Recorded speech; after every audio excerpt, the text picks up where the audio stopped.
नमस्कार दोस्तों, से राधे। जिस घर में भगवान गणेश की कृपा होती है, कहते हैं उस घर में लक्ष्मी, सरस्वती और पार्वती का विशेष प्रभाव रहता है। गणेश जी के ऊपर ना कि सारे देवताओं के साथ साथ त्रिदेवों की भी विशेष कृपा है। और जिसके ऊपर गणेश की कृपा हो जाए वह आदमी इन सभी बाधाओं से मुक्त हो जाता है। भाद्रपद शुक्ल पक्ष की चतुर्थी तिथि को भगवान गणेश की स्थापना करना और विशेष पूजन करना, यह एक प्रथा अति प्राचीन काल से चलती आ रही है।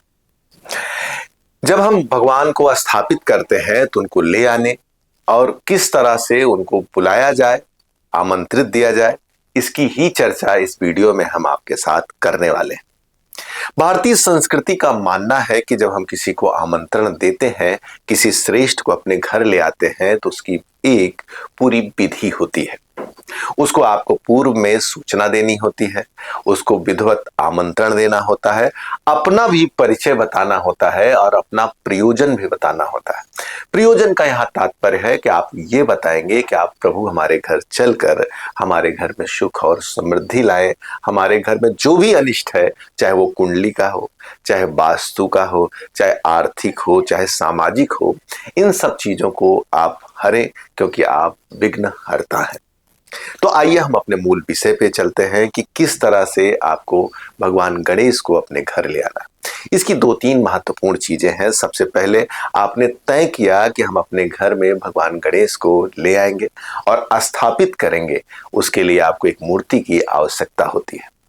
उस मूर्ति के चुनाव के लिए आप बाजार में जाते हैं, वहां पर मिट्टी की बनी हुई मूर्ति का चयन करते हैं। चयन करते समय आप यह विशेष ध्यान दें, जो मूर्ति आपको आकर्षित करे, आपके मन को भाए, उस मूर्ति का चयन करें। चयन करने के बाद मन ही मन प्रणाम करते हुए उस मूर्ति को पूरे मन भाव से आप कहें कि प्रभु, फला तिथि या फला डेट पर, फला समय पर हम आकर आपको अपने घर ले जाएंगे और आपको गणेश चतुर्थी के शुभ अवसर पर घर पे इतने दिन के लिए स्थापित करेंगे। अपना नाम, पिता का नाम, ये संकल्प आदि बोलकर और आप निवेदन करेंगे कि आप हमारे घर चलने की कृपा करें और हमारे घर पर जो निगेटिव चीजें हैं, चाहे वो कुंडली की हो, वास्तु की हो, आर्थिक हो, सामाजिक हो, सबको समाप्त करें और हमारे घर चलकर कृपा की बारिश करें। ऐसा मन ही मन आपको वहां कहना है। कई बार दिक्कत यह आती है कि बाजार में आप इस तरह से वहां नहीं कह पाते हैं, तो बोलने की जरूरत नहीं है, आप मन में कहिए। वहां पर आप अक्षत रख के आए, ये जरूरी है। बस एक चीज का यह ध्यान रखना है कि जिस मूर्ति का आपने चयन किया है, उसका पैसा कुछ न कुछ या पूरा पैसा आप दुकानदार को पहले ही दे दें और कह दें कि यह मूर्ति हमारे लिए बिक चुकी है।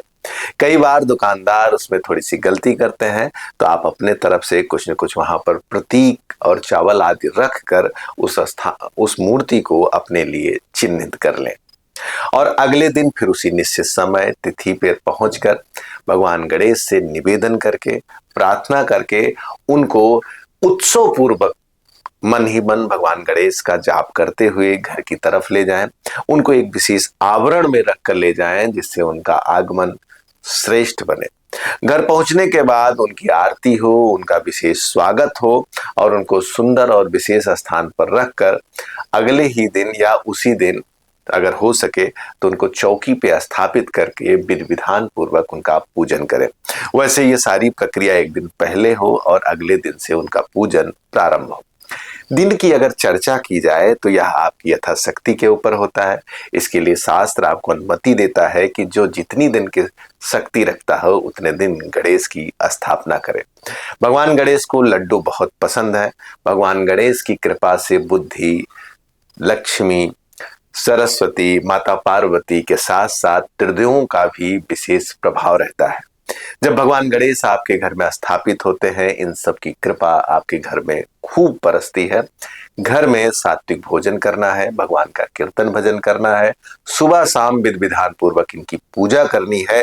ये तमाम चीजें आमंत्रण देने और ले आने के बाद आपको ध्यान में रखना होगा। यह वीडियो आपको अगर उपयोगी लगती है तो आप उन लोगों के साथ शेयर करें जिनके घर भगवान विघ्नहर्ता आने वाले हैं। आपको कुंडली दिखानी हो, वास्तु के बारे में जानना हो या ज्योतिष सीखना हो तो दिए नंबर पर कॉल करके आप हमसे सीधे बात कर सकते हैं। और हाँ, अभी तक आपने हमारे चैनल ज्योतिष पंचांग को अगर सब्सक्राइब नहीं किया है, लाइक नहीं किया है तो निवेदन है सब्सक्राइब करें, लाइक करें और शेयर करना बिल्कुल ना भूलें। नमस्कार, से राधे।